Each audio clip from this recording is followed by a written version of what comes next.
Pernah nggak sih punya ide yang rasanya cemerlang banget, tapi ada rasa takut? Gimana kalau nggak ada yang suka? Nah, hari ini kita bakal bongkar sebuah sistem yang bisa mengubah ide hebat jadi produk yang benar-benar klik sama penggunanya. Nah, kutipan ini benar-benar nangkep ketakutan terbesar semua kreator. Kegagalan. Kita semua pasti pernah ngerasain kan? Udah curahin semuanya buat sebuah ide, ujung-ujungnya cuma bisa nanya, sebenarnya ada yang peduli nggak sih? Dan yang menarik, pelajaran paling berharga ini ternyata bukan datang dari ruang rapat yang mewah, tapi justru dari sebuah kegagalan personal waktu penulisnya masih SMA. Ini yang bikin masalahnya jadi terasa dekat dan nyata banget buat kita. Oke, kita mulai dari akarnya dulu ya. Kenapa sih kok banyak banget produk yang kelihatannya hebat, tapi akhirnya gagal total? Apa yang salah?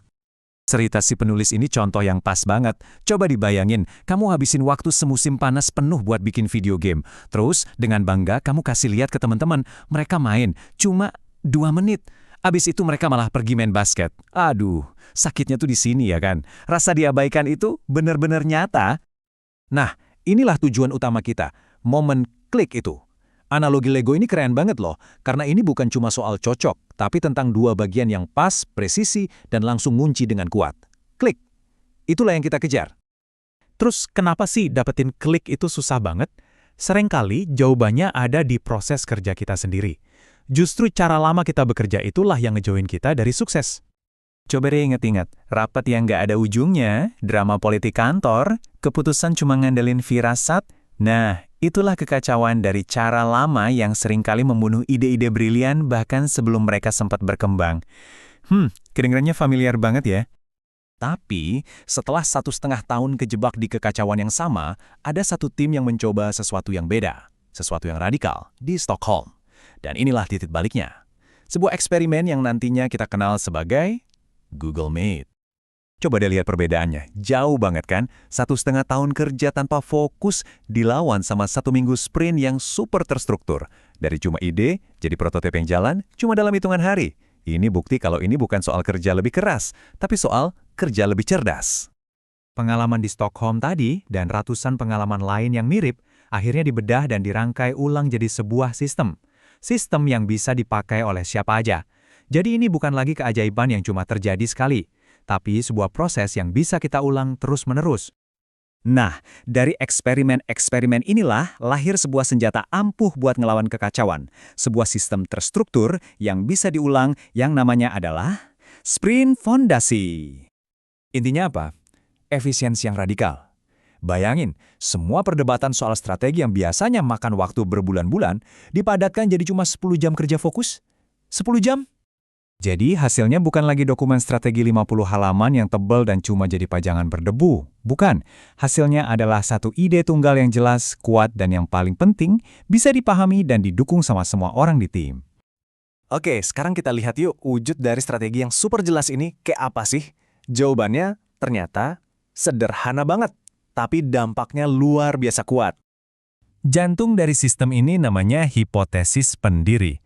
Alatnya simple banget, cuma sebuah kalimat isi titik-titik yang seolah-olah maksa kita buat bikin seluruh rencana jadi jernih dan konkret. Dan ini dia kerangkanya. Kerennya tuh di sini, setiap bagian yang kosong ini maksa kita buat ngambil keputusan yang penting dan jelas. Siapa sih pelanggan kita? Masalah mereka yang sebenarnya itu apa? Kenapa solusi kita lebih oke dari yang lain? Nggak ada lagi tempat buat asumsi-asumsi.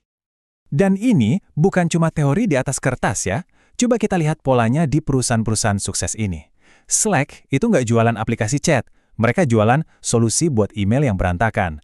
Blue Bottle nggak jualan kopi, tapi solusi buat kopi yang udah nggak seger. Kuncinya, semuanya berawal dari masalah yang super jelas.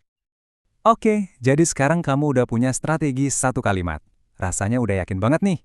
Tapi, gimana caranya kita tahu kalau kita benar? Nah, disinilah kita harus berhenti berasumsi dan mulai membuktikan. Ini nih, perubahan mindset yang paling krusial. Anggap aja strategi kita itu bukan sebuah fakta yang pasti benar. Anggap itu sebagai sebuah hipotesis, sebuah tebakan yang harus diuji secepat mungkin. Dan disinilah letak perbedaannya. Beda banget. Cara lama, kita harus nunggu setahun lebih buat dapat data. Cara baru, kita bisa dapat reaksi langsung dari pelanggan cuma dalam 1 minggu. Kecepatan belajar itu jadi segalanya. Jadi, kuncinya adalah meminimalkan risiko. Caranya, pakai putaran eksperimen yang kecil dan cepat buat ngetes ide-ide kita. Tujuannya bukan buat bikin produk yang sempurna, sama sekali bukan. Tujuannya adalah membangun secukupnya supaya kita bisa belajar secepat mungkin dari pelanggan yang beneran. Jadi kalau ada satu hal yang perlu kita ingat, ini dia. Strategi kita itu cuma hipotesis, jadi pertanyaan paling penting yang harus kita tanyakan bukan lagi apakah ide ini bagus, tapi ganti jadi apa sih eksperimen paling cepat dan paling murah yang bisa kita lakuin buat ngetes ide ini? Itulah jalan satu-satunya menuju momen klik yang kita cari.